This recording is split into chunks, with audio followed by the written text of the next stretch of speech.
Então, pessoal, na última aula a gente criou aqui então uma base de dados, né? Essa base de dados ficou com o quê? Já não lembro. Ficou assim, com as duas tabelinhas, né? Então temos uma tabela de cliente e uma tabela de categoria. E temos aqui uma situação, né? Como é que a gente relaciona clientes aqui a categorias. Então, vamos ver o que tem aqui primeiro nas categorias. Tem aqui, faltou aqui o from. Ok, colocamos assim especial, colocamos qualquer coisa. Tá bom, pode ser já. Então, uma coisa que a gente pode fazer para criar aqui uma relação é criar aqui uma coluna aqui no cliente que vai deter esse ID aqui das categorias. Então, qual é que é a lógica? Nós temos imagine que isso aqui é uma tabela de Excel, né? A gente tem aqui os diversos clientes. Temos ali uma coluna que diz categorias. E daí tem o nome de cada uma das categorias dos clientes. Por exemplo, podemos ter uma categoria de clientes que estão mexendo com pessoas, né? Então tem aqui nascimento. Então pessoas idosas, e, sei lá, estudante, podemos ter sim várias categorias. Eu até vou criar aqui, fazer aqui um update, então, update, categoria set nome, igual, por exemplo, adulto e vai ser no ID 2. Aí a gente vai ter aqui um idoso no ID 3.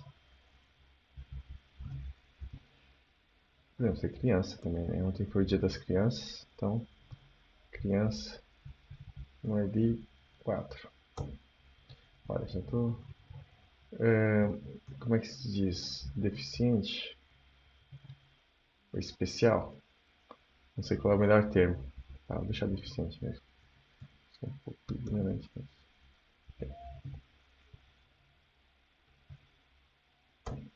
É,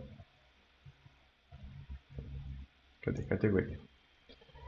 Opa, outra vez aqui. Beleza. Então ficamos assim.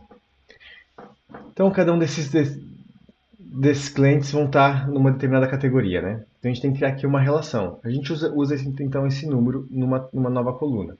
A gente pode ter aqui um alter table, né? Aqui do cliente e adicionar uma categoria ID, que vai ser um int. E o default vai ser 0. Okay? Agora, se eu fizer aqui o select, da categoria está bem, é normal. E aqui no cliente, então, agora a gente tem uma nova coluna, que aqui é a categoria ID.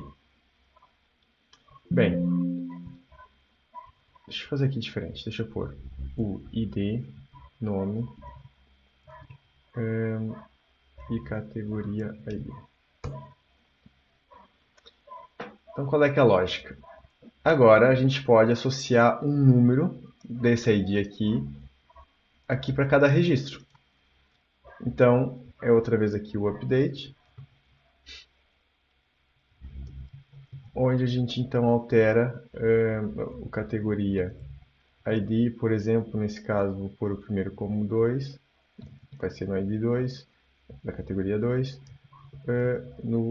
onde o ID do cliente seja o 1. Okay? E o ID 3, que é a Maria, né? Tá aqui o 3, aqui, Maria, vai ser a categoria, vamos por criança. Criança. Okay? Agora, se eu voltar aqui e fazer um select aqui do cliente. Então agora cada um já tem uma categoria. Bem, dessa forma a gente já começa a ter aqui, a gente já tem a relação criada no fundo. Então a gente já tem um registro de cliente que sinaliza que ele é de uma categoria ou de outra, né? Agora, como é que a gente traz isso aqui para essa query? Ou seja, essa query aqui que eu fiz está aqui mostrando o número da categoria, mas eu num sistema eu não quero o número da categoria. O que eu quero é o nome da categoria em si, né? Isso que identifica melhor para nós humanos, né?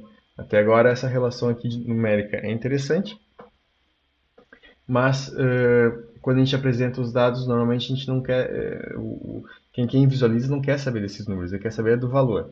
E é como estaria mesmo num Excel, né? Então, para isso, a gente tem deixa eu acertar aqui um pouco a formatação disso. A gente tem então o inner join. Okay?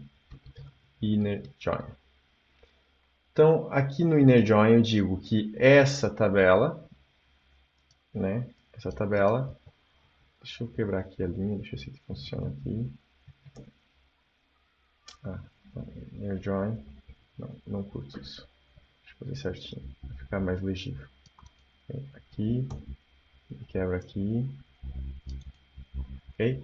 Inner join categoria. Então eu quero relacionar essas duas tabelas, quero relacionar a tabela de cliente com categoria. Como? Daí eu digo como com o on, onde o cliente, ponto, o quê? O que tem dentro do cliente que relaciona aqui com a categoria? O categoria ID seja igual a categoria.id, que é aqui da tabela.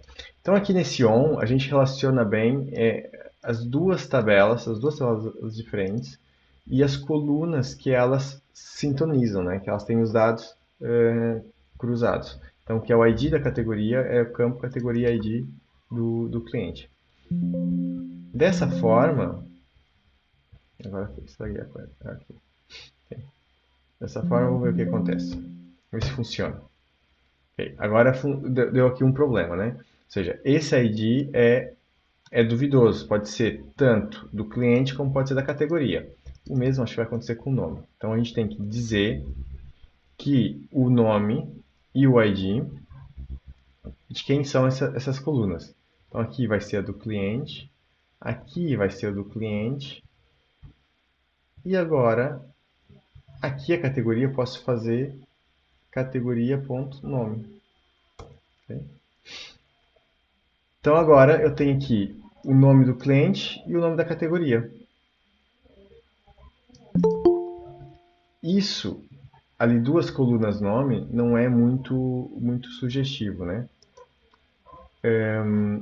Não fica assim muito interessante. Boa tarde, Unias. Seja bem-vindo.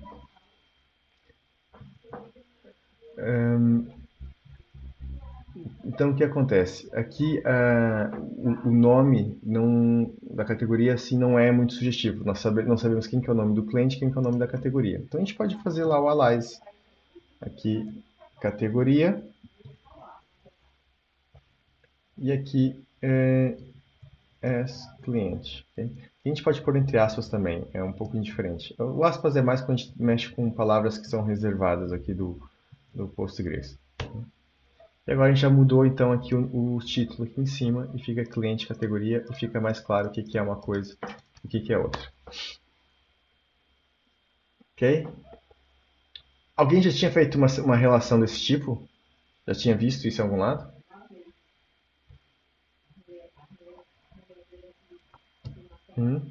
Eu não. Não?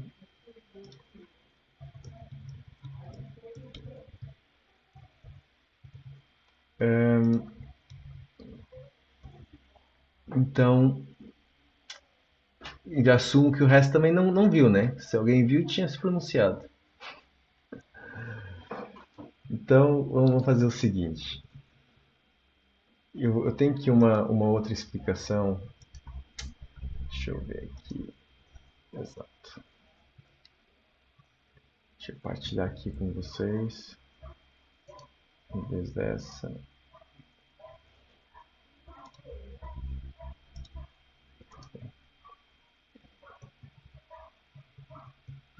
tirar aqui Firefox. Okay.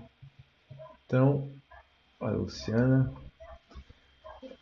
Olá, boa tarde, Luciana. Boa tarde. Então, o que acontece? Aqui na base de dados, a gente está trabalhando as relações, né? Então, nós temos ali o cliente, né?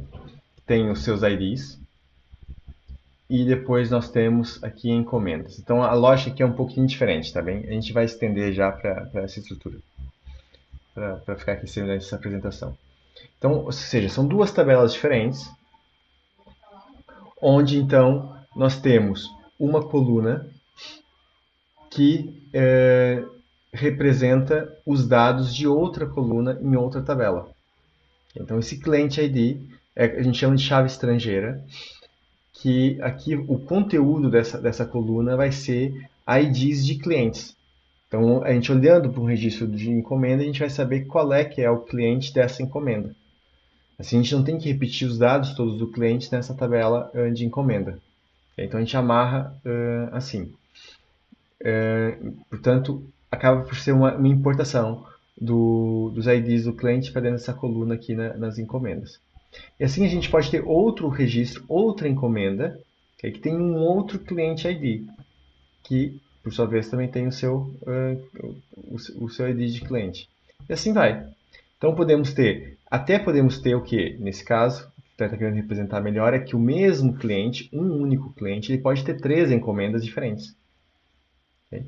E que depois cada encomenda vai ser os seus diversos campos extras, né? Então, isso se chama one-to-many, okay? Que é então um para muitos. Que isso é quando a gente tem aqui então um registro, okay? Que esse registro ele olá, Alisson, boa tarde. Ele é uma dependência para outros registros em outra tabela. Para além disso, a gente tem aqui um outro tipo de representação, ou seja, que esse aqui no fundo é o que a gente acabou de fazer, né? Só que foi com a categoria, foi ao contrário. Aqui era o nosso cliente e aqui era a categoria, invertido. Outra forma de ter essa relação é a gente ter então as nossas encomendas, temos múltiplas encomendas, né? Cada encomenda tem o seu cliente ID, e então temos também da mesma forma o cliente ID, então todas as encomendas, ok, apontam para o mesmo cliente ID. Então, many to one. Não é brincadeira, pessoal, isso é sério, tá bem? Isso é a mesma coisa, né? Certo? É a mesmíssima coisa. Só que a ordem é diferente. Então aqui só é da onde a gente começa a ver os dados, ok? Então quando eu começo a ver os dados aqui numa tabela que tem a chave estrangeira, então essas são muitos para um. Eu tenho muitos registros dessa tabela para um na outra, ok? Então aqui no nosso caso, olhando para a tabela de cliente, a gente tem ali temos muitos clientes para uma categoria. Ou temos uma categoria para muitos clientes. É isso. Okay? Depende de onde a gente olha as coisas. Tranquilo até aqui? Dúvidas? Não? Mas é engraçado isso, né? Isso para quem já no futuro se forem mexer com ORMs, né? Que é Object Related Model, uma coisa assim. Que é quando a gente estrutura a nossa base de dados em código. Então a gente tem múltiplas classes, né? Então nas classes a gente costuma fazer muito disso. Principalmente usando o Hibernate e tal, no caso do Java, né? Mas tem várias outras tecnologias que também usam a mesma lógica. Mas esses termos aqui, man-to-one e one-to-many, é muito, muito conhecido. Só que a gente tem um outro cenário. A gente também tem um para um também. Um para um é muito simples, né? Então a gente tem, em vez de ter múltiplos registros aqui, é só um para um. Então isso não vale a pena discutir muito. Mas a gente tem um outro que é mais complicadinho, que é o many-to-many. Okay? Então vamos tentar ver como é que ele funciona. Então ele funciona da seguinte forma. Eu tenho aqui uma encomenda, okay? Tenho aqui o meu ID de encomenda. E cada encomenda pode ter múltiplos produtos. Okay? Ou até na mesma encomenda pode ter o mesmo produto várias vezes repetido, né? Depende aqui do cenário. Mas vamos supor que tenha aqui produtos diferentes. Então, como é que eu faço isso? Eu não quero, porque um produto ele pode estar em muitas encomendas. Assim como muitas encomendas podem ter um produto. Então, percebe aqui o problema?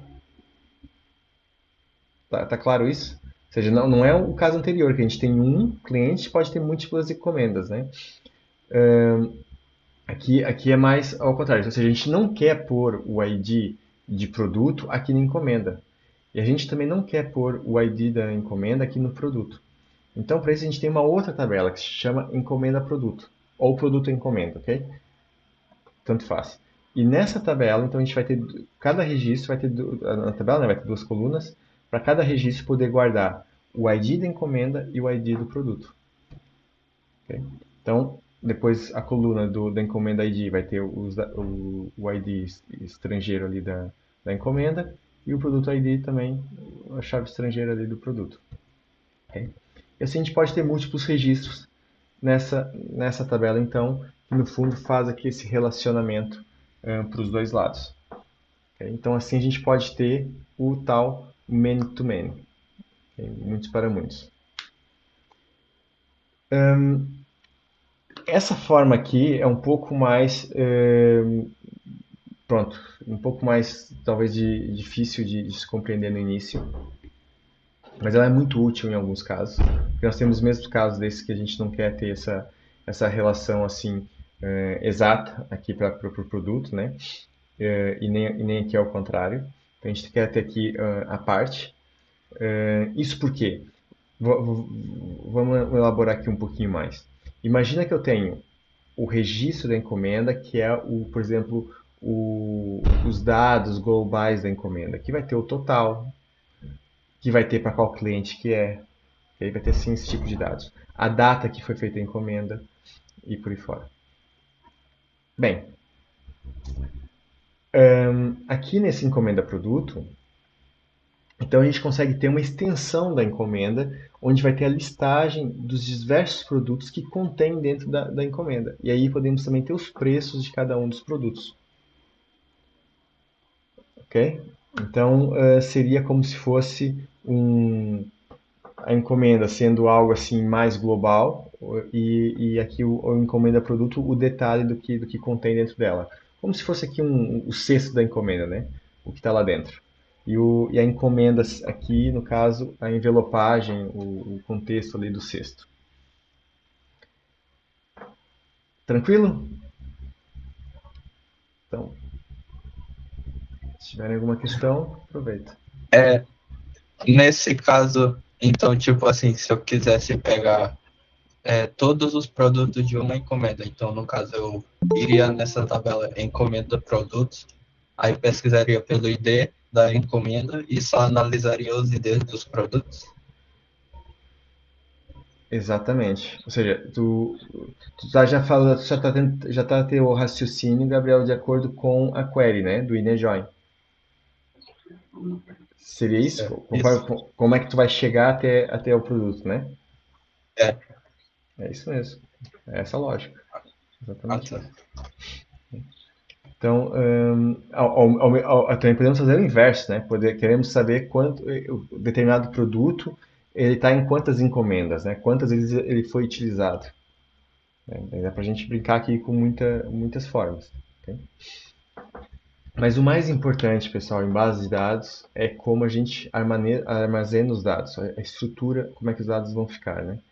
Depois a consulta ali, as queries, a gente vai adaptando e tal, e vai melhorando e tal. Agora, mexer muito na base dos dados, aí é mais complicado, né? Aí complica um pouco mais. Depois já está montado, depois já tem muitos dados lá guardados. Mexer nesse tipo de coisa na estrutura complica assim bastante mesmo. Acho que é essa tela aqui. Deixa eu ver se tá certo. Beleza. Voltou aqui, né? Então, ok. Então a gente estendeu ali um pouco mais para produto e encomenda, né? A gente já tem aqui o cliente, então faltam-nos essas outras tabelas. Então vamos tentar criar elas. Como é que a gente cria essas tabelas? Deixa eu me organizar aqui.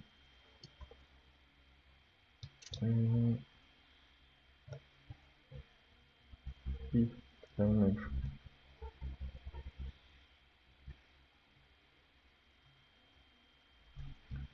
Caramba.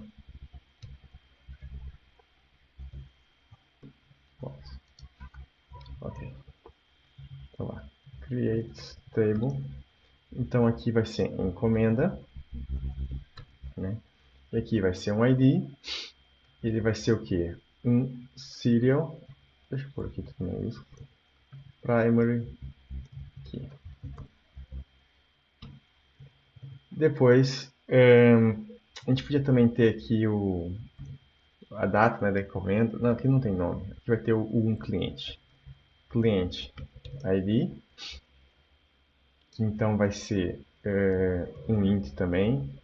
Default 0 e not null. E vamos ter mais o que? A data, né? Data. Eu gosto de pôr assim momento. O momento que foi feita a encomenda. Então, timestamp. Então, default vai ser a data atual. Ok. E só assim. Beleza. Então, agora a gente precisa do quê? Da nossa tabela de produto. Então, Eduardo? sim. Quando tu coloca ali o default e aí tu coloca um not null, quando é que esse default entra? Esse default entra no momento do insert. Ou seja, quando eu vou fazer o insert, eu não preciso setar essa coluna e aí entra como default isso que está aqui. É um valor Mas alternativo.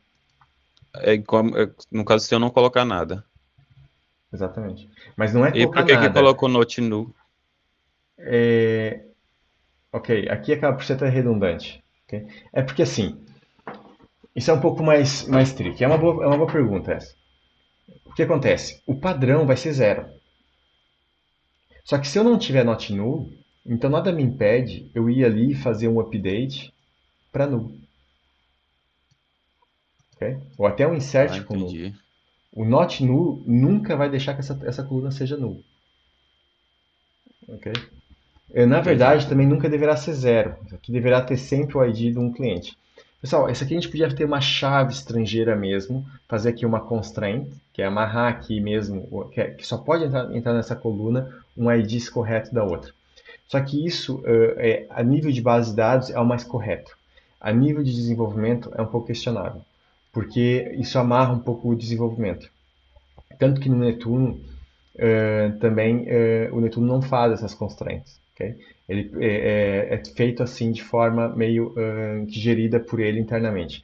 Porque o que acontece? Se a gente quiser manipular aqui os IDs, ou ter mesmo ID zeros, porque eu posso querer ter aqui zeros, clientes ID zero, porque esse campo pode não ser um campo obrigatório para eu preencher. Entendeu? Posso ter encomendas, por exemplo, que não são de cliente nenhum. Portanto, o Netuno, para gerir esse tipo de situação, ele nunca cria as constraints. Se quiser, pode se criar à mão depois. Né? Então, ele gera de outras formas. Então, é muito comum em desenvolvimento, às vezes, não se criar essas constraints. Okay? É amarrar mesmo os dados. E aí, no fundo, nada impede que a gente coloque aqui um cliente ID 1000. E, na realidade, não existe o cliente 1000. Entendeu? Aí, isso começa a criar alguma incoerência dos dados. Então, a gente tem que ter cuidado depois na gestão e a nível de código de gerir bem isso aí. Create table, produto, né? Então aqui é a mesma coisa. ID, serial, e aqui primary key. Então vamos ter um nome. E esse nome então vai ser um varchar. Vou por aqui então 250. Que default também. Já estou pondo default em tudo. E uma string vazia. Qual foi o teu problema? Falta aqui uma. Beleza. Então agora a gente já tem, então, temos cliente, categoria, temos aqui encomenda e produto. Falta aqui amarra os dois, né? Falta aqui o encomenda produto que a gente viu há pouco. Então, create table, encomenda produto. E aqui então vai ter o ID, pessoal. Aqui o ID não seria necessário, em teoria, entendeu? Mas na prática se põe sempre o ID. Entendeu? É boa prática ter sempre uma coluna de ID, como eu tinha falado na aula anterior. E agora aqui então, como a encomenda vem primeiro, então essa coluna é prioritária. Então vou pôr encomenda primeiro. Default 0. E também not null. E agora o produto ID int default 0 not null. Beleza. Okay. Repara aqui no seguinte. Os meus nomes estão todos no singular. Eu não tenho nenhum nome no plural. Na aula passada, na altura dos exercícios, eu vi muita gente usando aqui plurais na base de dados. Nunca se usa, nem em base de dados, nem no código. Okay? Nome de classe, nome de objetos, nome de componentes em React, nome de classe CSS, nome de tabelas, nome de colunas, nunca se entra o plural. É má prática. Basicamente, um dos argumentos é, primeiro, que é um caractere a mais.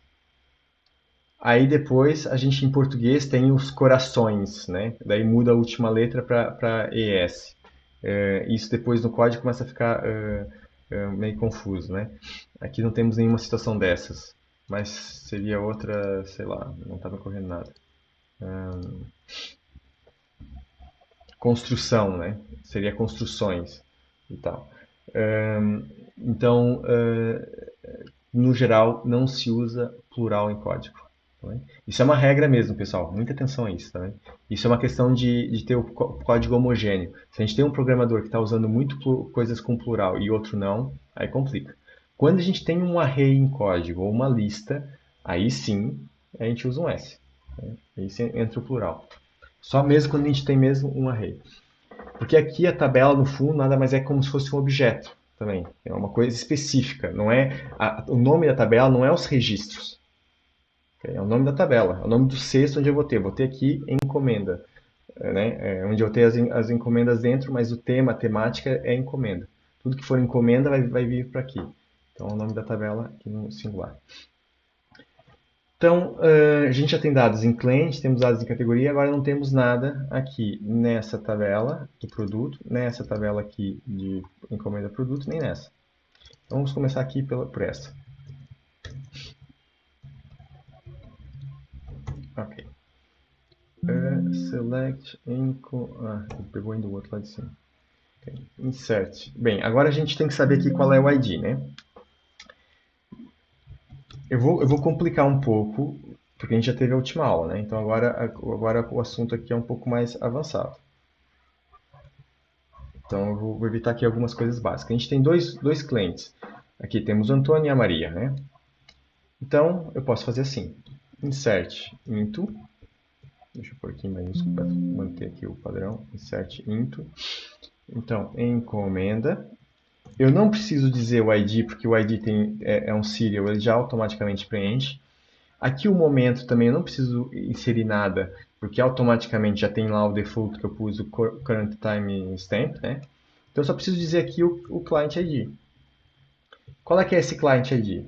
Esse client ID vai ser o select ID from cliente where nome igual Maria. Ok? Então, dessa forma aqui, eu posso ter um select, um insert, que representa aqui o resultado de uma query. Vamos ver se funcionou? Não, não é esse. Esse aqui é o cliente. Aqui é encomenda, né? Que eu inseri aqui na encomenda. Encomenda. Tá aqui, ID 3. E a Maria era o ID 3. ID 3, aqui.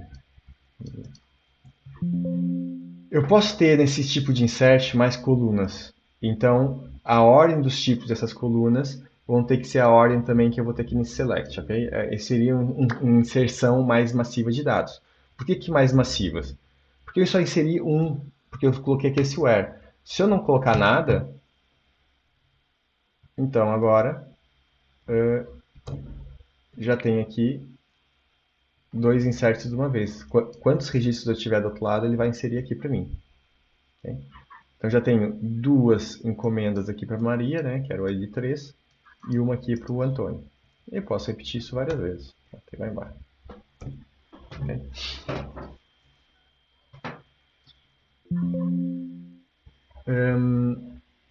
Então, encomenda já tem dados, agora já nos falta produtos. O produto a gente só tem nome, né? Então, o ID a gente também não precisa dizer. Aqui eu vou pôr o valor direto. Então, que tipo de produtos a gente vai ter aqui? Alguém sugere um produto? Relógio. Relógio, boa. É ó, né? Relógio. Outro produto. Óculos. É no O, no primeiro O? Caramba, Aham. eu tô um bocado dislexo ultimamente. E mais outro, né? Só pra ter três aí. Vocês estão pegando só coisas com acentos, né? Sapato. Sapato, boa. Sim, tá ótimo. Então, beleza. Então agora a gente tem aqui o que? Asterisco. From produto. Temos aqui os três registros inseridos. E agora então a gente quer pôr lá na encomenda. Ou seja, a encomenda a gente tem de 1 a 5 e aqui de 1 a 3. Então agora a gente tem que inserir aqui nessa tabela produto e encomenda, né?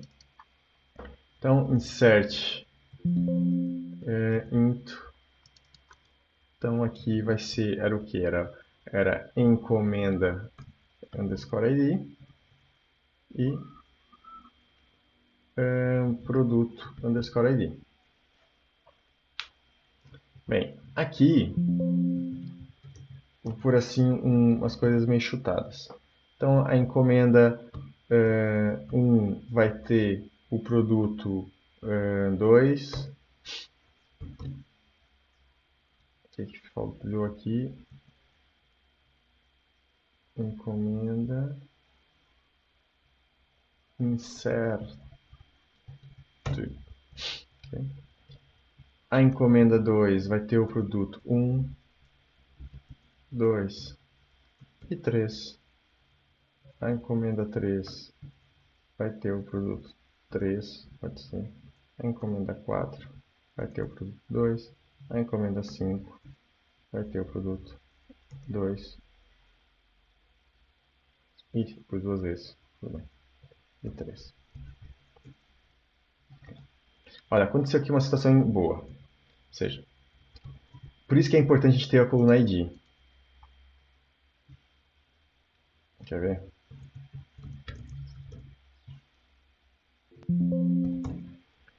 O que acontece? A gente tem aqui duas colunas, dois registros exatamente com os mesmos dados. Se a gente não tiver a coluna ID, se eu fizer o delete de um deles, vou conseguir. Imagina que eu não tinha aqui essa coluna do ID. Como é que eu ia apagar só uma das linhas e manter a outra? Tá ferrado, meu, esquece. Por isso que é importante a gente ter sempre a coluna do ID. Sempre, sempre, sempre, sempre. Para distinguir registro de um registro do outro. Mesmo que todos os dados dos dois registros sejam iguais. Né? A gente tem aqui uma distinção mesmo por cada linha. Então agora eu consigo, por exemplo, fazer o apagar tranquilo. Só quero apagar o 7 ou o 8, que está repetido. Então eu faço aqui o meu delete, né? Delete from where id igual a 8, por exemplo. Tá feito. Bem, a gente já tem dados carregados então em todo lado. Agora vamos testar então uma query mais complicada. Então quero saber. Não, deixa eu começar aqui de forma mais simples. Vamos focar nessa última many to many, né? Então eu tenho, a partir aqui da encomenda do produto, temos encomenda e temos produto, né? Então, por exemplo, eu quero saber quando que foi comprado cada produto. Então, eu vou pegar a data aqui da encomenda. Repara que eu podia ter mais colunas aqui nessa relação aqui, nesse encomenda-produto. Podia ter o valor, podia ter mais colunas aqui. Eu só pus os dois IDs, mas podia ter muito mais informações. Eu vou pôr assim, select. Então, do que a gente vai ter? Vamos ter o momento, né, da que foi feita a encomenda. Vai ser aqui do encomenda. Quando a gente mexe com várias tabelas, como a gente pôr aqui os nomes, sempre, para distinguir melhor o que é cada coluna. Encomenda, momento, e temos o produto, nome. Como é que eu vou chegar nos dois? São duas tabelas diferentes. E tem uma tabela no meio, né, que amarra os dois, que se encomenda produto.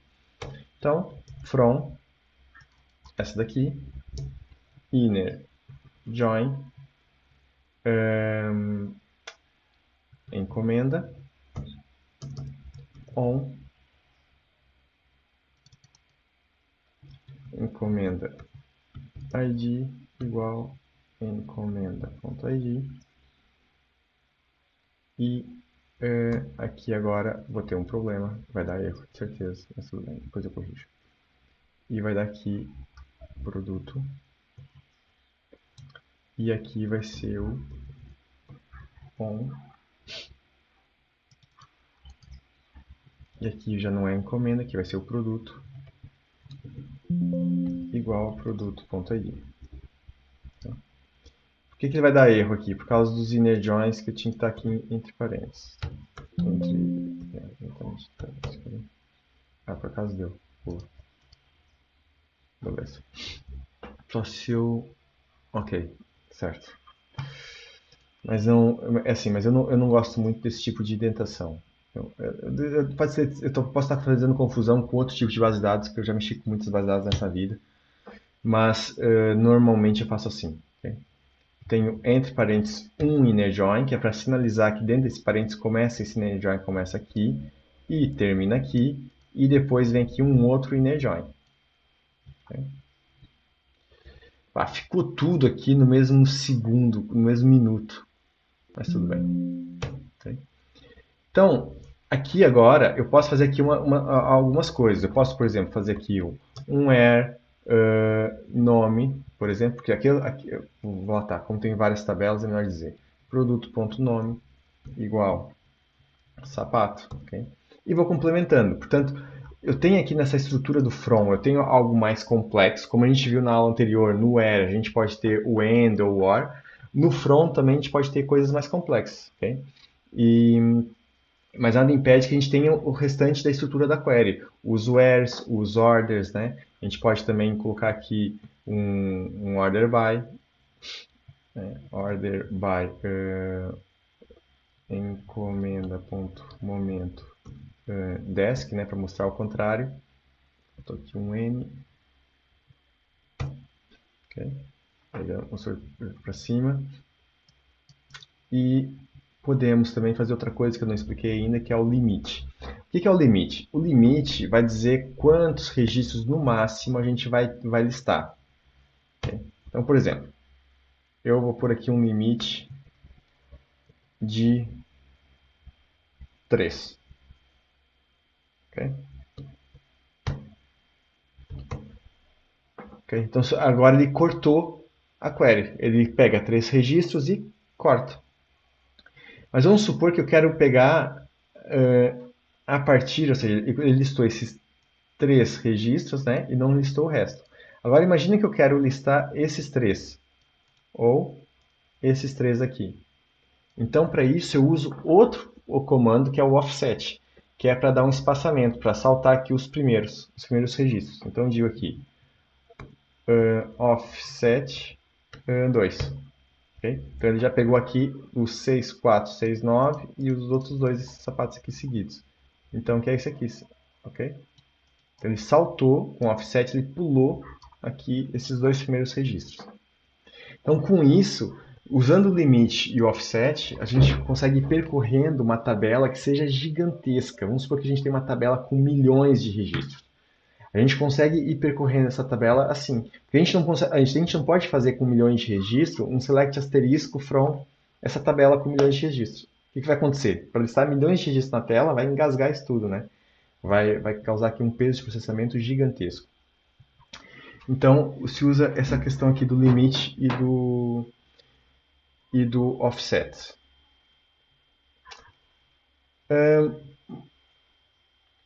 Há várias outras formas que a gente consegue também fazer aqui as relações que estão lá no material. A gente pode relacionar aqui de algumas outras formas.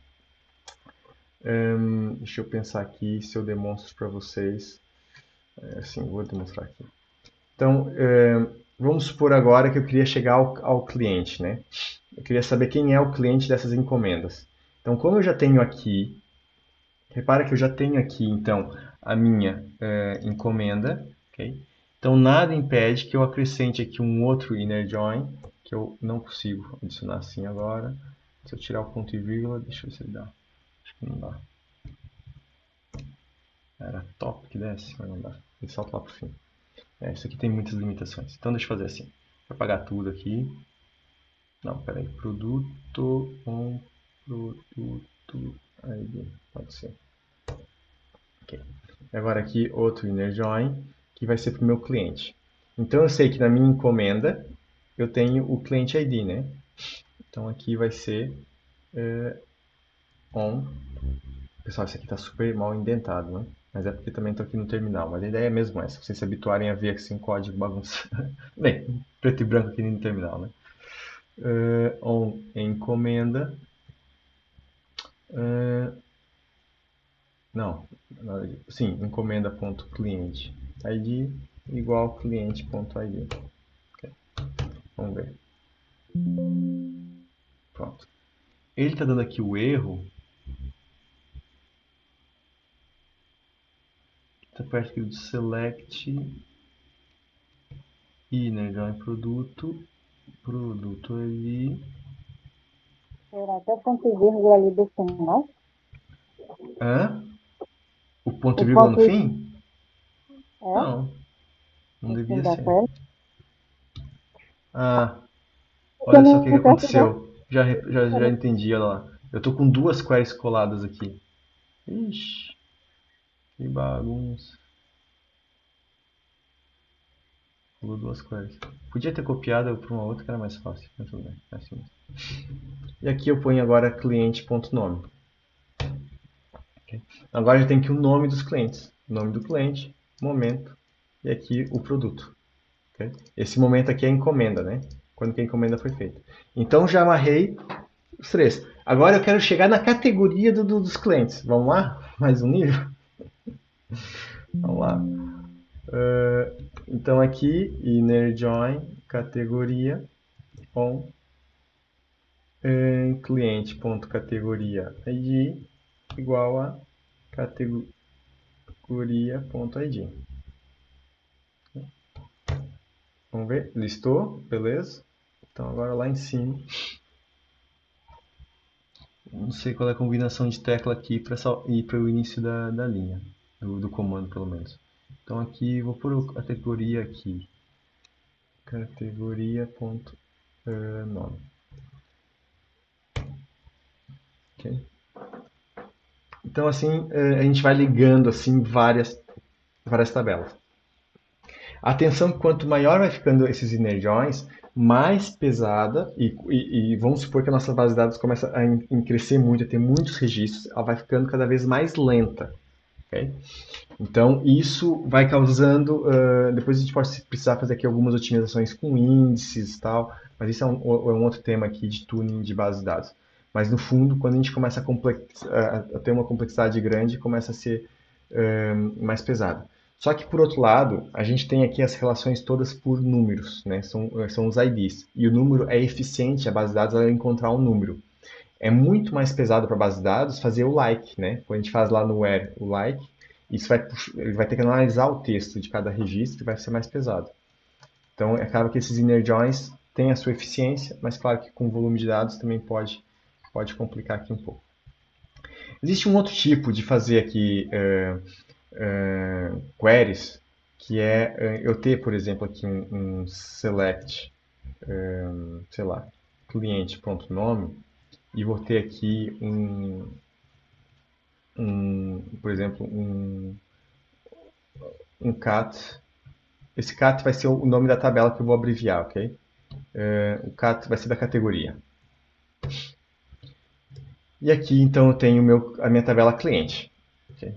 Mas, eu também vou ter aqui, então, o select asterisco from categoria. Que estou chamando de cat. Esse exemplo é um pouquinho sem sentido, tá bem? Mas pronto. Eu podia usar aqui o do encomenda produto, que ia fazer mais sentido aqui nesse caso. Mas é também para simplificar, para a gente poder avançar. Isso aqui não é muito usual, tá bem? É uma coisa um pouco rara de a gente fazer, mas existe. Okay? E aqui agora o que acontece? Como eu estou selecionando duas colunas, eu não estou usando duas tabelas, estou selecionando duas tabelas, né? Estou separando com vírgula. Então eu não tenho aqui o inner join. Então eu preciso dizer qual é que é a coluna que é igual à outra, okay? Entre as duas tabelas. Então no cliente eu tenho a categoria ID. Aqui nesse cat, né, que é no fundo a categoria, eu tenho o próprio ID. Okay? E aí também funciona. Claro que eu podia fazer isso de uma forma muito mais simples. Que é só ter assim, né? Categoria.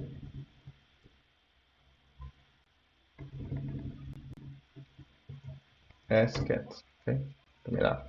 Mas isso aqui só era para demonstrar que é possível pôr uma query dentro de outra.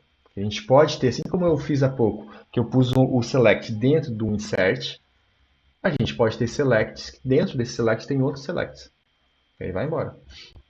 Então é possível fazer isso e depois a gente conjugar aqui com eles. Beleza? Tá começando a dar um nó no cérebro já? Tranquilo? Pessoal, quando começar a ficar com dor de cabeça, se não estão com dor de cabeça, acho que vai começar agora. Que agora a gente vai complicar aqui um pouquinho. Não, tô brincando. A essa altura do campeonato já não é nada assim tão complicado. Vocês vão ver que é coisa até simples. Bem, outra coisa que eu queria mostrar para vocês é um recurso que também é bastante útil para nós, que é criar views, também conhecidas como vistas. Okay? Então, o que é uma view? Vocês podem pensar que uma view é nada mais, nada menos do que uma query. Okay? Uma query salva, um atalho para uma query complexa. Okay? Mas que também a gente pode ter a união de várias queries. Okay? Então, deixa eu ver se eu consigo explicar aqui melhor para vocês. Eu vou aproveitar essa query aqui mesmo. Isso aqui pode ser. Já tem aqui cliente categoria. Exato. Então, vou criar aqui a minha view. Create view. Qual é que é o nome que eu ponho nela? Se ela estou relacionando categorias de clientes, então eu vou por aqui, cliente, categoria. Okay? Aqui entra outra vez o S, só que agora eu não vou pôr o nomezinho, né? Aqui eu vou pôr o conteúdo em si da view. Então aqui eu vou colar a minha query. E é isso. Conteúdo. Ok. Ele deu erro. Por quê? Porque o resultado dessa view vai ser duas colunas com nome. E isso vai dar problema. Porque o que é cada coluna? Né? Ele tem que distinguir. Então aqui vai ser cliente. E aqui vai ser categoria. Ok, agora criou. Então o que eu posso fazer agora? Se eu olhar aqui, olha só que legal. Agora está aqui cliente categoria, como view. Nas views eu não posso fazer insert, não posso fazer delete, não posso fazer update, nada disso. Mas posso fazer selects. Então posso fazer select asterisco from e tem aqui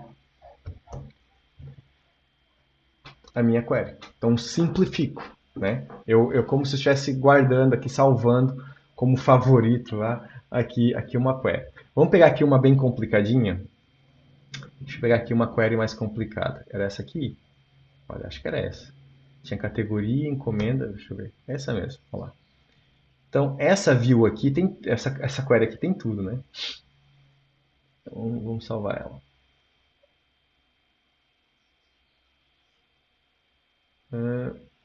Então, create. Oh, cara, é assim, eu posso escrever em minúsculos que não tem problema. É só para ficar melhor aqui. Create view. Qual vai ser o nome disso? Cliente, categoria, encomenda, produto? Vou pôr o global, ou geral. Vai, geral. Ok, mais uma vez, problemas no nome. Eu tenho nome, tem aqui o nome do cliente, tem aqui o nome da categoria e o nome do produto. Ixi, 3 nomes. Não dá problema, né? Vamos lá. Produto. Categoria.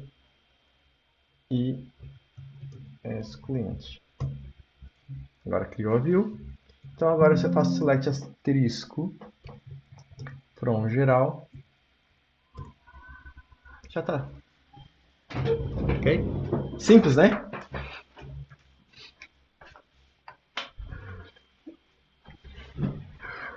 Então, pessoal, estão se assustando ou tá tudo tranquilo? A gente vai praticar depois. O que mais que a gente faz aqui? Eu não falei sobre a união, né? Falta aqui fazer a união entre duas queries. Então, é algo que também pode acontecer. Vamos fazer uma coisa bem nada a ver. Vamos juntar a query. A gente tem duas tabelas, né? Que é produto. E temos a outra que é categoria, né? Elas são iguais, né? Tem aqui o nome e tem aqui a ID. Então, vamos criar aqui uma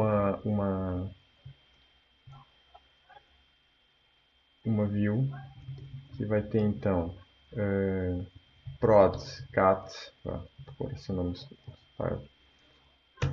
Então, a gente tem o select asterisco do produto. E vamos unir, né? Union all. Ok? Aqui com a outra query. Para isso funcionar, pessoal, aqui está asterisco. É porque a ordem das colunas bate certo, ok? Senão a gente tinha que adaptar aqui no select. Esse union ele só vai deixar se a ordem dos tipos de campos forem certinho. Incluindo aqui também, acho que o nome também, ele também valida que os nomes tem que estar certo. Das duas queries. Daí ele consegue fazer essa união e aqui na view agora permitir que a gente faça aqui. Então agora a gente vai ter uma questão que vai ser prod cat. A gente tem agora tudo misturado. Produtos misturados com categoria. Que a ideia aqui é tudo meio confuso. E os IDs também aqui um pouco misturados, né? E agora o ID está repetido aqui. 2 óculos, 2 adultos, né? Um da categoria e outro do produto.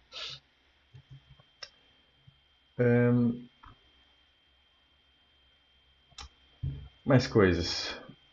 Bem, para pagar uma view é fácil, né? Fazer drop e view é sempre aqui os drops para pagar coisas da estrutura, né? Então faço aqui e foi-se a vida. Tá apagado. Deixa eu criar aqui de novo. Só porque tem piada. Deixa aí. Até aqui, pessoal, tranquilo? Dúvidas? Que agora a gente vai mudar bem de tema. Tranquilo. Tranquilo? Beleza. Quem tá calado consente, né? Então, vamos lá. Bem, a gente começa a ter uma base de dados, começamos a ter informação lá dentro e tal. Temos aqui o nosso sistema, ele vai crescendo, vai tendo informação cada vez mais crítica. E não é nada bom a gente perder esses dados, né? Esses dados começam a ser algo crucial para uma empresa, para um projeto nosso, para o que for, né?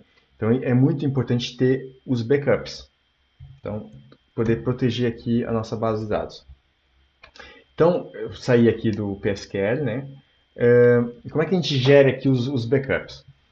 Bem, os backups, a gente tem um comandozinho, assim como a gente tem o PSQL, o Postgres ele dá uma série de comandos. Ele também tem o PG underscore restore e o backup também, tá? Mas são outros cenários aqui. Os mais simples de usar, eu vou ensinar aqui a forma mais simples de fazer backup, é usar o dump.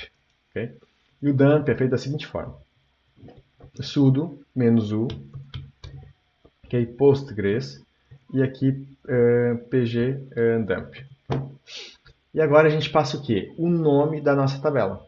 Vocês lembram que a tabela, a base de dados, a gente quando cria, a gente põe lá um owner e tal, né? A gente conecta na base de dados depois com um usuário específico, né? Se a gente quiser. E o usuário aqui do Postgres no PSQL, esse aqui o usuário é o que tem permissões para tudo.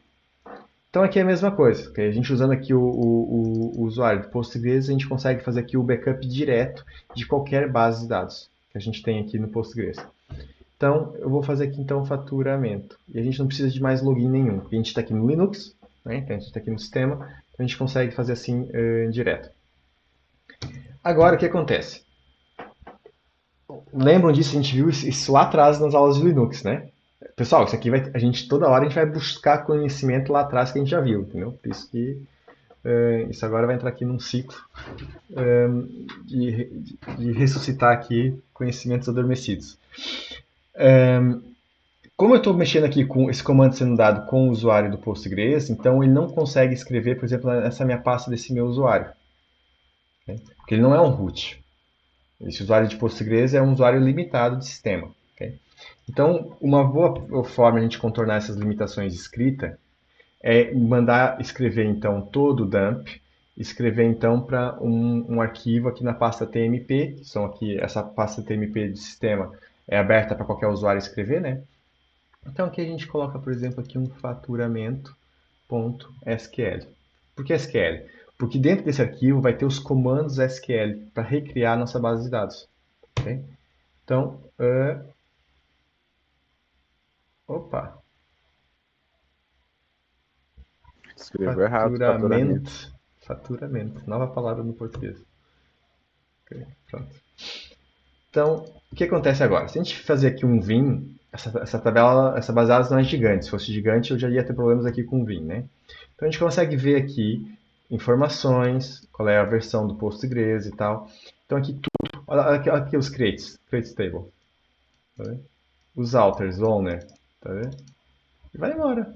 Então tudo aqui está a nossa estrutura. Deve estar por aqui as views também. Daqui a pouco deve aparecer. Aqui, olha aqui uma view. Tá aqui uma view criada. E vai embora. Cadê os dados? Olha aqui as sequências. Esse aqui é associando os serials. Pronto, aqui os dados. Olha lá. Os dados ele põe aqui de outra forma. Ele não põe os inserts. É possível a gente passar no dump para ele criar o comando de insert em vez de fazer dessa forma, ok? Mas essa forma aqui diminui o tamanho do arquivo. Porque se fosse com insert, teria um insert para cada linha. Então o arquivo vai ficar maior, porque vai ter mais texto escrito, né? Ok? Aqui, toda a nossa informação está aqui. Okay? Então o que acontece? Como é que eu recupero isso agora? Então eu posso fazer aqui um sudo "-u", Postgres, okay? PSQL. Né? Vou entrar aqui no PSQL cru, sem estar em nenhuma base de dados, e vou criar uma outra base de dados. Então vou criar aqui um create database, outro faturamento, owner by faturamento.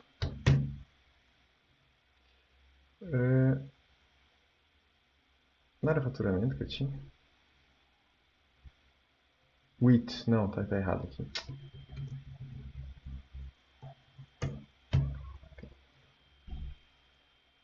Pronto. Então agora eu posso entrar aqui nesse PSQL aqui dessa base de dados. E como é que a gente importa? Então essa base de dados eu tenho aqui. Tem nada. Tá zeradinha, né? Então para eu importar eu faço /i e agora eu passo o caminho do meu arquivo. Tipo, eu tenho esse /i é tipo fazer um import de comandos SQL. Aí eu digo aqui, vai estar no TMP, e fatu e tab. Okay? Então, se eu for apertando tab, ele vai me preenchendo automaticamente já. Então, fica aqui bem intuitivo. Feito isso, não preciso pôr ponto e vírgula. Quando a gente trabalha aqui com a barra, a gente não usa ponto e vírgula, né? Então, só basta dar um Enter e está criando tudo. Agora, faço /d. Caramba, não tem nada. O que aconteceu?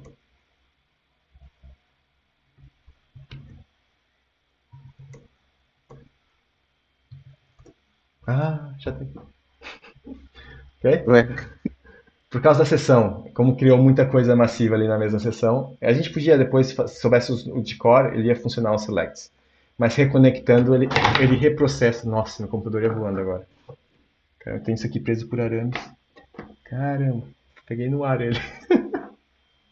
é o Miranha? Hã?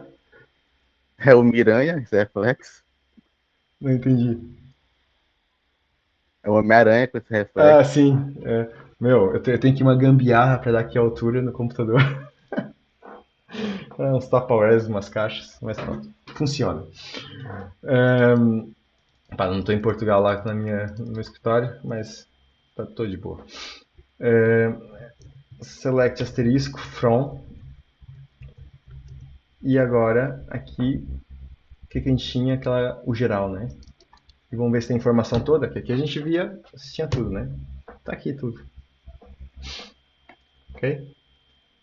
Então, dessa forma simples, a gente consegue ter aqui backups. Bem, quando a gente trabalha, é bom a gente ter backups, né? Porque a gente pode acontecer uma pane qualquer, olha, jogar o computador no ar e cair no chão e espatifar todo e perder aqui a informação toda. Então convém a gente ter backups. E esses backups convém que também, se for algo muito sério de produção, que não fique no mesmo computador, né? Que seja copiado diariamente, pelo menos, para outro computador. Então, isso são os backups diários que a gente chama. Então é ter aqui um cuidado de salvaguardar a informação, que alguma coisa ruim pode sempre acontecer, né? Então a gente se precaver sempre para nunca, caso aconteça alguma coisa ruim, a gente consegue depois recuperar os dados. Então, para isso, pessoal, entra uma coisa que é muito importante, muito antiga mesmo. Vem lá dos, sei lá, anos 70, é capaz de ser mais antigo ainda, é capaz de vir dos anos 60, que é o cron. Ok? Então, o cron é esse cara aqui, é esse cron tab. Ok? Esse arquivo é o arquivo principal dele, aqui de cron, que é gerar tarefas. A gente tem tarefas aqui de sistema. Ele também tem um serviço, okay, que é o service cron status, né? E com o sudo, eu não acho que não preciso de um sudo no status, mas tudo bem. Okay? Que ele está rodando, então aqui eu posso parar o cron e iniciar de novo. Ele é um serviço de sistema. O que esse cron faz? A gente agenda, então, tarefas para serem executadas em determinados períodos do dia, da semana, do mês, do minuto, da hora e por aí fora. Então a gente faz aqui o agendamento de execuções automáticas. Okay? Então aqui ele já tem aqui uma explicação do que é cada um desses valores que estão aqui. Então tudo que começa com cardinal em script, ok? Por que é script? Aqui é um ficheiro de configuração. Mas pronto, eu já vou entrar em script. É comum nesses arquivos de configuração e de script aqui no Linux os comentários serem asterisco. Asterisco não, cardinal. Serem aqui o cardinal. Okay? Então tudo que tiver cardinal na frente é uma linha comentada. Aqui já não. Aqui já é uma linha mesmo de configuração. Então o primeiro é o minuto. O segundo é a hora. Depois aqui é o dia do mês, de 1 até 31. Depois vem os meses do ano, né? De janeiro a dezembro, então de 1 a 12. E o último é os dias da semana de 0 a 6. Okay? Então o Sunday está aqui, né? O domingo vai ser 0 ou 7. Então isso já confunde um pouco para quem acha que o 7 é sábado. Dá ferro aqui. E também ele suporta aqui ter esses textos com os siglas dos dias da semana em inglês e também aqui a sigla dos meses. O asterisco é tudo, é qualquer um dos valores. Qualquer um dos valores. Okay? Então, essa primeira linha quer dizer o quê? Essa linha está querendo dizer que no minuto 17 executa os scripts que estão nessa pasta. Okay? Aqui é o usuário que vai executar, qual é o usuário do sistema que vai executar, e aqui o comando que ele vai executar. Okay? Com dois E's, a gente conjuga aqui dois comandos. Então, como aqui está tudo asterisco, então ele vai correr em todos os dias da semana, vai executar em todos os meses do ano, vai executar em todos os dias do mês e vai executar em todas as horas, mas só no minuto 17. Okay? E aqui já não, aqui vai executar também em todos os dias, mas só na hora 6 e 25 minutos. Que aí ele tem aqui o daily, né? Ele tem aqui daily. Cron daily. Daí ele já tem aqui essas pastinhas que se fizer aqui s-1 barra etc barra cron. Deixa eu ver se dá assim. Eu não queria que ele fizesse isso. Mas beleza. Então ele tem aqui o cron d, porque é outra questão, não vou explicar agora. Mas tem aqui então o daily, que é os diários, os horários, os mensais e os semanais. É esse 8. Então, qualquer script que a gente pôr dentro dessas pastas vão executar nesses períodos. Quais períodos? Esses estão aqui em cima definidos.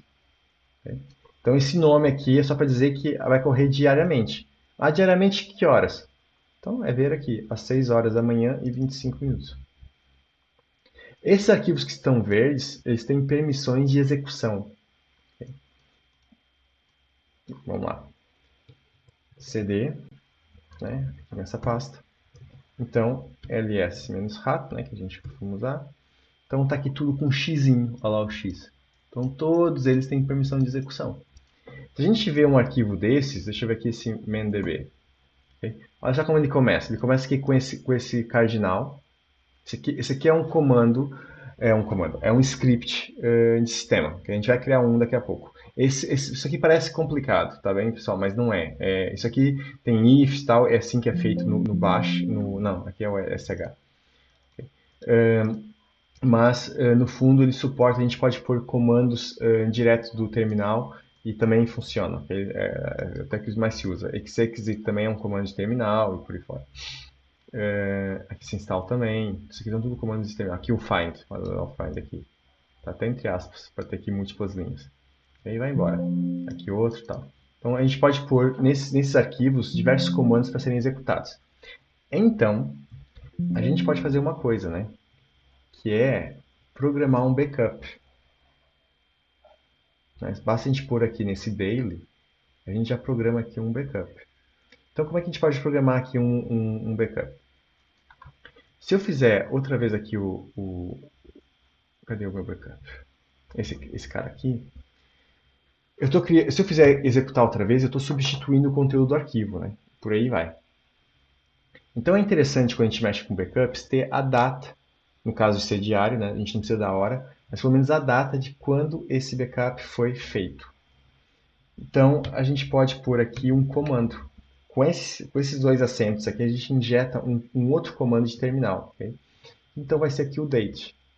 Com esse date, a gente consegue ter, dessa forma aqui, um porcentagem, é a sintaxe dele. Eu já demonstro aqui de outra forma. Isso.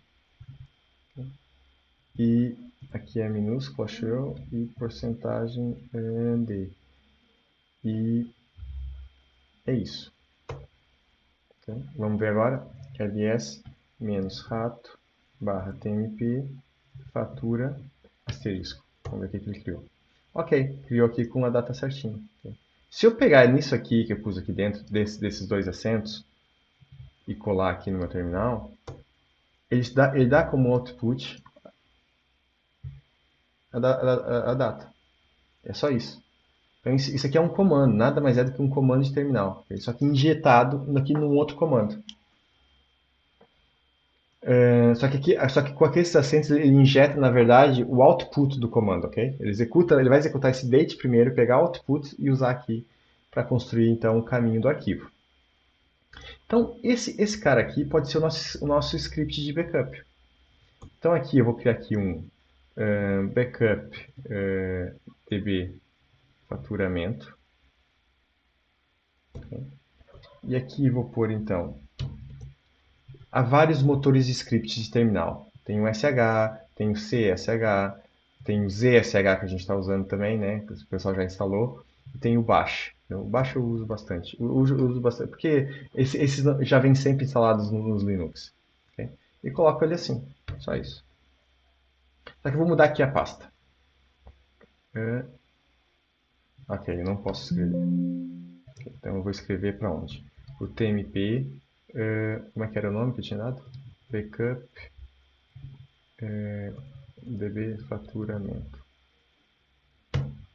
Ok.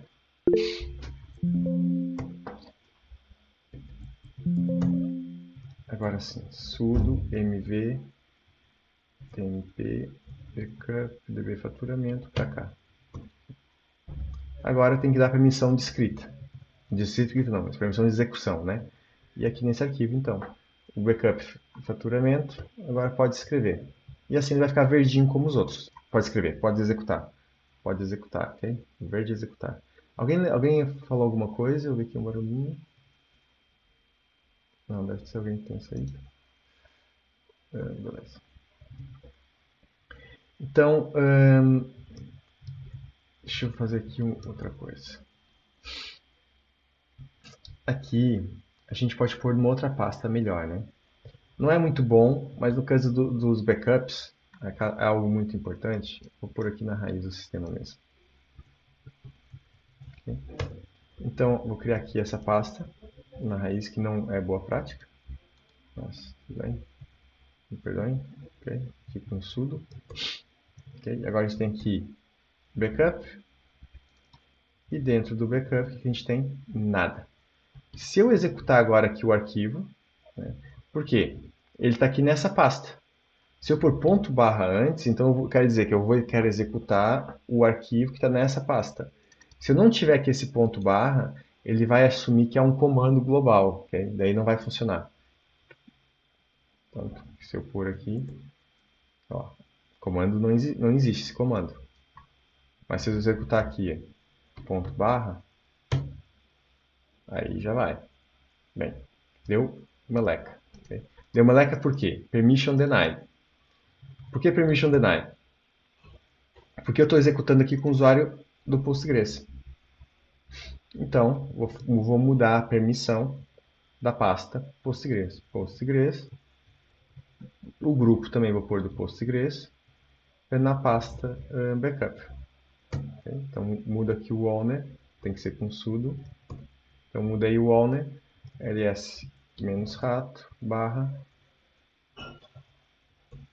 E aqui o meu backup está aqui agora com Postgres, certinho. Okay? Agora, em princípio, vamos lá de novo.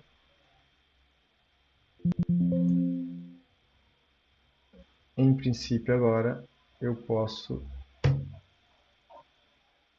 Ainda não deu? O que está se passando agora? Isso tá bom. Ah, certo. Não está dando porque eu estou executando isso com colearn. Se eu executar com sudo... Agora já deu.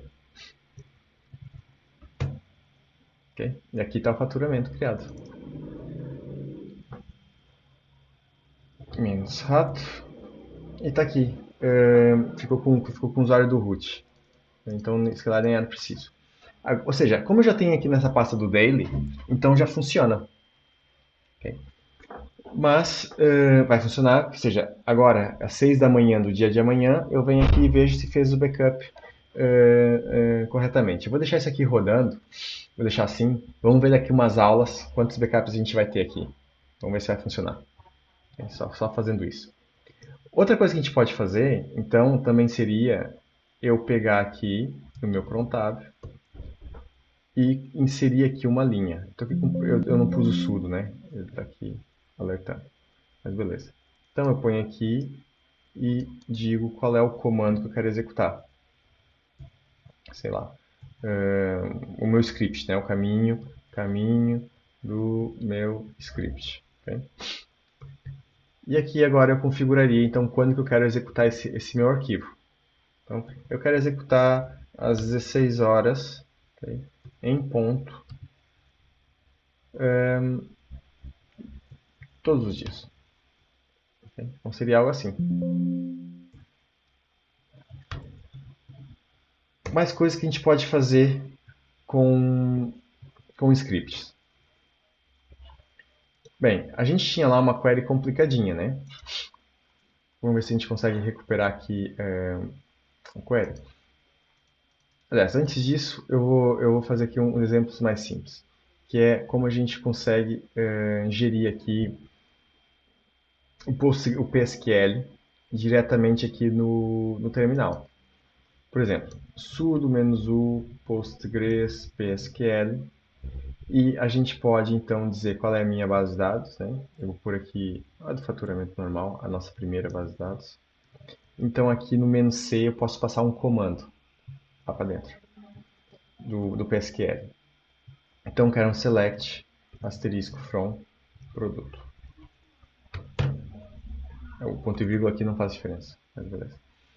Então aqui ele já funciona como dando logo o resultado aqui no terminal. Então isso nos permite a gente criar vários mecanismos de automação. A gente pode juntar isso com um grep, né? Grep sapato, por exemplo. Eu quero só o tail -n3, né? Ou então o head 1. Só vou ter aqui o nome das colunas. 2. Aí só tem uns tracinhos. 3. Daí já tem o primeiro registro, né? Então eu posso ir conjugando aqui os dados, a base de dados, junto com comandos do Linux. Dá para fazer aqui muita coisa com esse tipo de situação. Outra coisa que dá para fazer também, pessoal, acho que vocês vão adorar essa, que é fazer menos menos HTML. E temos uma tabelinha para injetar no nosso HTML já. Feitinho aqui. Só falta o T-head, T-foot, mas falta. Dá para aumentar um pouquinho melhor. Isso é massa. Isso é massa. Por esse comando do Oi? Select, ele gerou todos os dados em forma do HTML tabela, foi isso mesmo? Exatamente. Cada linha de dados aqui, ele inverteu, né? Aqui, ele colocou TH, por acaso menos mal. Colocou TH aqui no nome das colunas. E depois aqui os TRs para cada um dos registros. A gente pode fazer algo mais completo, né? Mais complexo, que é pegar aqui do geral, né? Da nossa view. Vamos ver se ele consegue dar conta. Tá aqui. Criança, tá, Maria, tal, tá aqui, um monte de coisa. E aí ele tem também ainda o CSV, que daí nos dá separação por vírgula. Isso aqui é bom para a gente importar para um Excel. Se a gente quer passar para um Excel, agora eu gravo como CSV no computador e depois eu já consigo abrir no Excel, né? Se eu copiar essas linhas, guardar no arquivo de texto CSV, aí já consigo abrir no Excel. Aí o que dá para a gente fazer? Eu tinha lá uma query complicada que a gente fez essa do geral, né? Mas eu vou pegar aqui de novo. TMP faturamento. Beleza, eu vou pegar aqui com cat. Vou fazer diferente. Em vez de abrir o Vim, eu vou fazer aqui um grep geral. Ok, tá aqui. Create view. Então, esse aqui que eu quero. Então, grep. Opa. Botão direito. Fecha aspas. E agora eu quero tudo que tiver a seguir, after, né? Então é 10 linhas depois disso. Okay, então é isso. Tá aqui o ponto e vírgula, mesmo isso aqui. Então essa foi a query zona que a gente usou. Tá, né? Bem, então eu tô aqui no meu usuário, né? Tô aqui no tio agora, no meu usuário. E eu quero ter um script com os meus comandos, né? Então eu criei aqui uma pastinha, para não estar aqui na raiz do meu usuário, mkdir db, e aqui dentro então eu vou criar aqui um comando que sei lá, faturamento geral, .sh. Lá no caso do Chrome, a gente não pôs a extensão .sh, porque lá os arquivos não tem, né? Porque lá naquela pasta é suposto só ter arquivos de script, então é meio que subentendido que são scripts. Fora dessas situações, mas no geral é boa prática a gente ter a extensão, tá bem? É normal vocês verem também quando a gente vê coisas de Linux aí na internet, ter o .sh. Esse .sh quer dizer que é um código, é um arquivo de script, não só isso. E assim já fica mais fácil de distinguir. Então aqui sempre esse header para dizer qual é o motor que vai executar. Semana que vem eu vou ensinar uma coisa aqui com isso. Dá para a gente ter aqui um node da vida. Executar JavaScript aqui. Mas pronto, eu vou deixar isso para depois. E aqui então a gente pode guardar aqui a tal query. Ih, caramba, não guarda, não copio. Deixa eu voltar aqui então.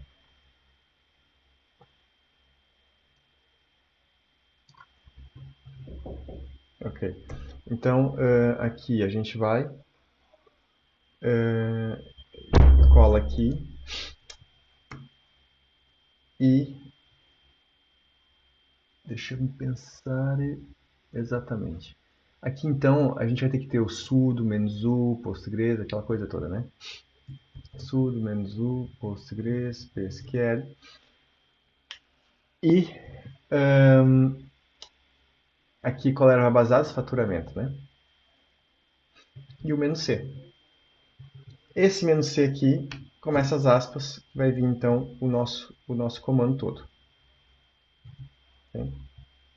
Até aqui embaixo, que é onde acaba ele. Vamos ver se isso funciona assim? Eu acho que vai dar problema.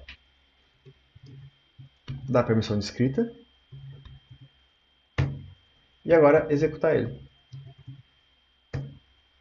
Funcionou. Beleza.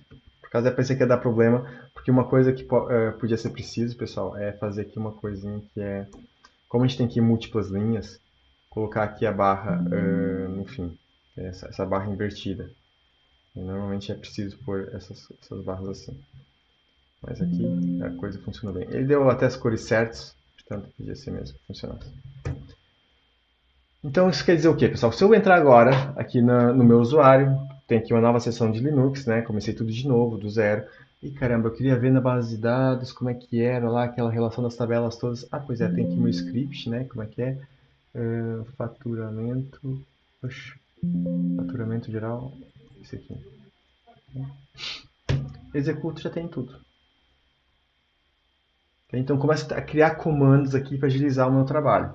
Criando scripts, a gente pode fazer um monte de coisa. Que nesse caso, é um exemplo aqui do que a gente pode fazer aqui na questão de bases de dados também, mas dá para fazer uma infinidade de coisas e agilizar muitos. Se a gente costuma todos os dias dar uma série de comandos repetidos, não faz sentido. Faz sentido a gente organizar esses comandos num arquivo de script e quando a gente precisa executar esses comandos, a gente só executa o script e vai tudo.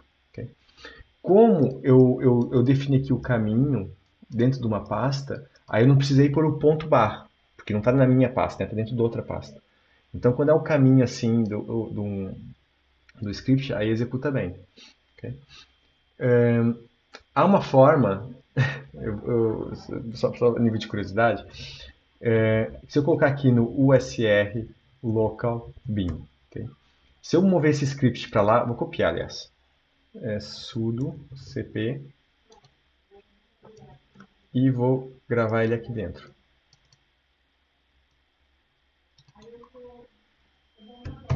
Okay.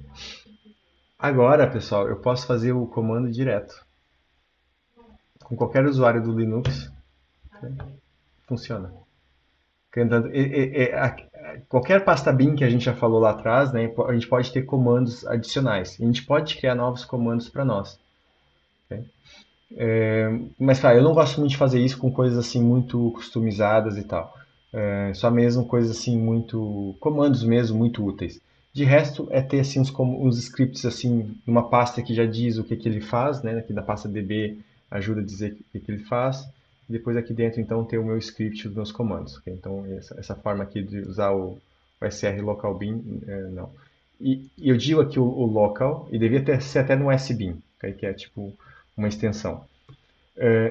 Nessa aqui, jamais coloquem coisas à mão aqui nessa pasta do SRBin e dessa USRSBin. E muito menos nessa aqui da raiz. O SBin da raiz e o bin da raiz do sistema. Okay?